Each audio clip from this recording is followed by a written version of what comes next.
Well, hello and welcome. My name is Steve Glenn, and on behalf of AudioNewsroom.net, I'm giving you a walkthrough on performing with Push.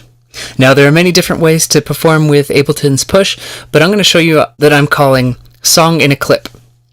And the idea is that I have the MIDI information, so the entire arrangement as well as all the instruments and effects built into one track and within one clip.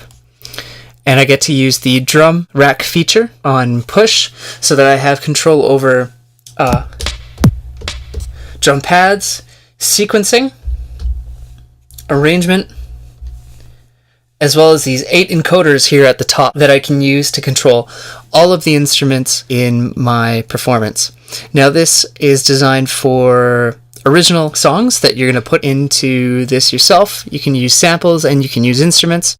Today we're talking about meaningful mapping, and this is one of the very powerful features so that we can use all of these 8 encoders here to have an expressive and immediate song that responds to your touch like an instrument. To start off, I'm going to give you some of the basics on mapping. Now, here's an empty drum rack, or sorry, an empty instrument rack. Anytime that I map something to a knob, a parameter to a knob, like that, I can control it from a rack. I can also limit the minimum and maximum values. So when I move this knob, this macro knob, to the minimum value, it's going to be at, say, 100, 100, or the maximum, 292, matches 292, and it will be 292 right there as well. I can also invert it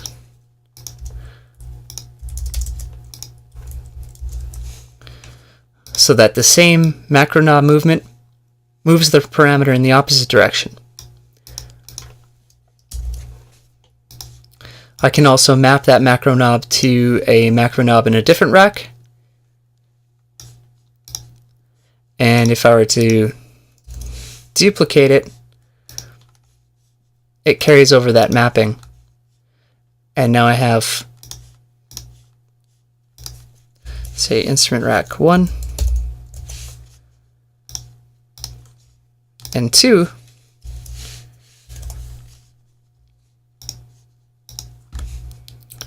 One, 2 are both mapped to this one here. These are in parallel to each other,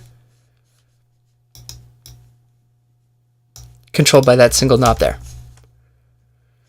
Now, the last thing that I should mention is that all of these mappings that we just did are linear, and that there's no curve option in Ableton, but in the stock settings. Alright, let's get started. This is a song that I'm working on. It already has a submix in my rack. It has instruments, my chord, lead, bass, and some effects. If I hit play,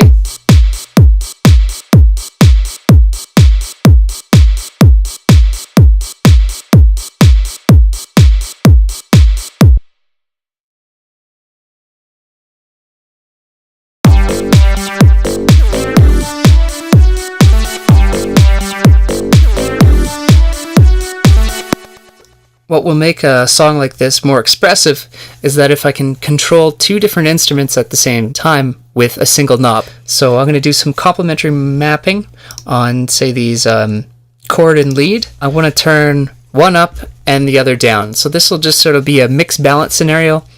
And I'm going to take a utility device,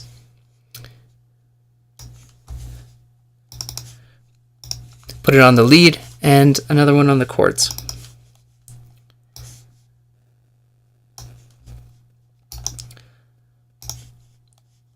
I'm going to map each of those utilities to the same knob and look at the mappings. Right now, solo that.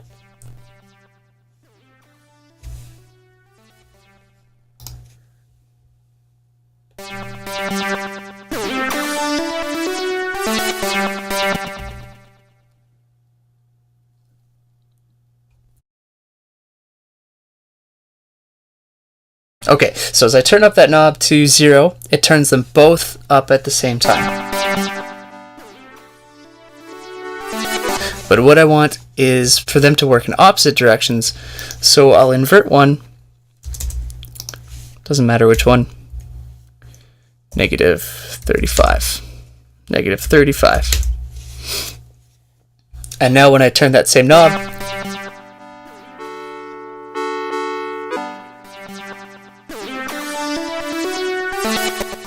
okay, so I can use that for mix balance scenarios in volumes or equalization, say versus my kick drum versus my bass, or anything else you can think of. All I do now is simply map that all the way to the top. Go chords versus leads, like that.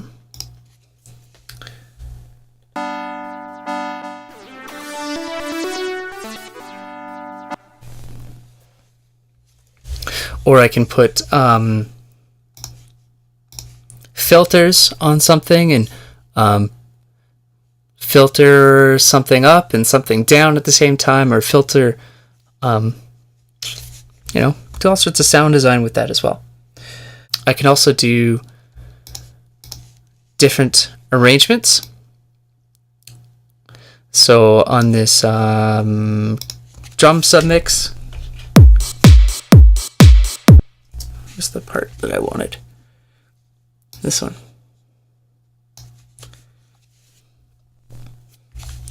I actually made a copy of my snare, and when I have it on the every second down beat, and on this one I have sort of a broken up beat.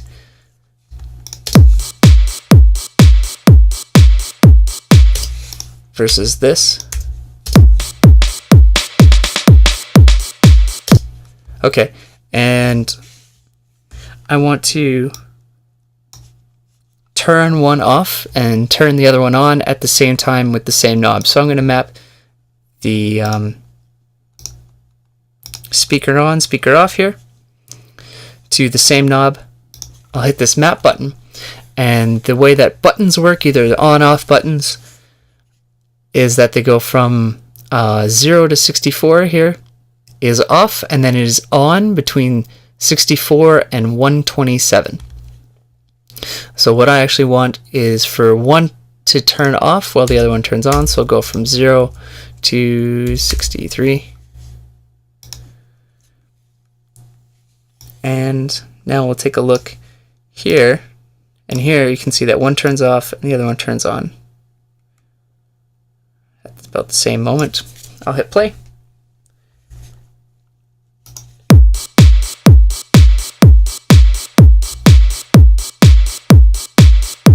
And then back at 64, they're gonna switch again.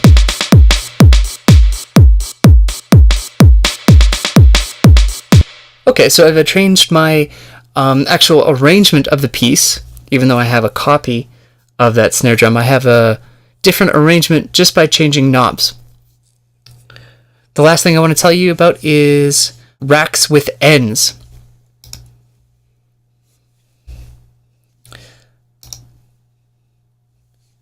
So what I'm going to do is make a audio effect rack for my hi-hat, and I want an effect that increases the reverb as I bring the knob up, and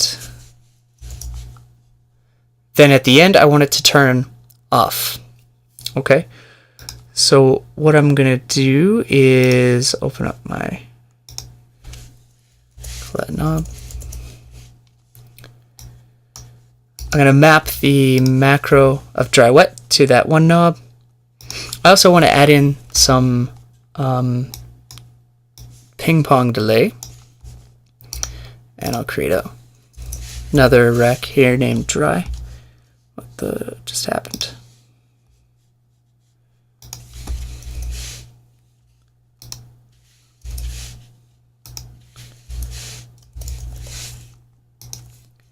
One of the large benefits for using this technique is that everything is stock. There's no extra scripting, so it makes it a little more future-proof, and that there's less chance of things going ugly when there's updates, and I don't have to worry about Max for Live. Max for Live is great, but I wouldn't say it's reliable enough yet to use in a performance environment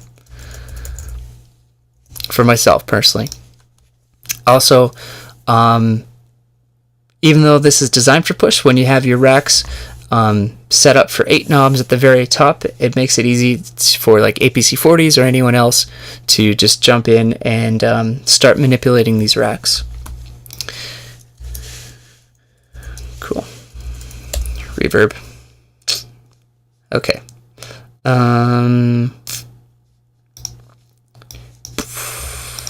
The last thing I want to do here is set up these chains.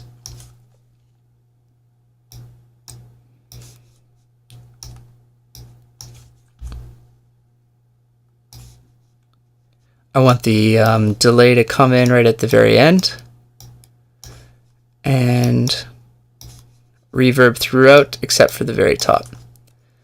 I also want, when I'm at the, this thing right here is a chain selector, and I can use it to solo that hat.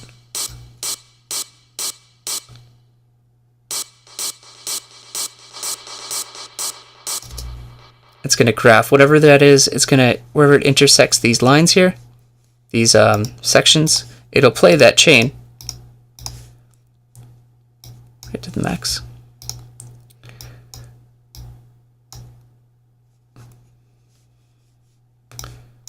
Okay, so I got my dry wet on my reverb mapped to a knob. I want to map the chain selector to that same knob, so that as I bring this up,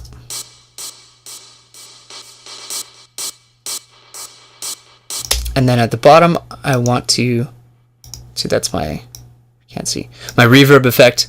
At the bottom I want to turn off that reverb effect, when it's at like 2.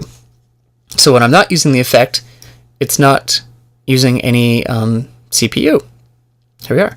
So hit play, I'm going to turn the knob up.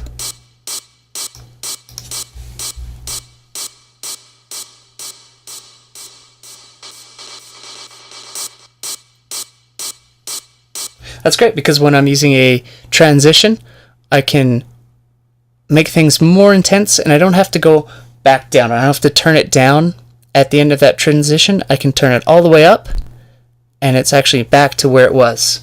Completely dry at the maximum to the right knob rotation, and knob rotation minimum all the way to the left gets the same effect. Cool. Come back next time. We'll be looking at a always on riser for this song in the clip technique.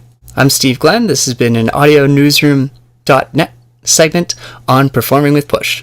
See ya.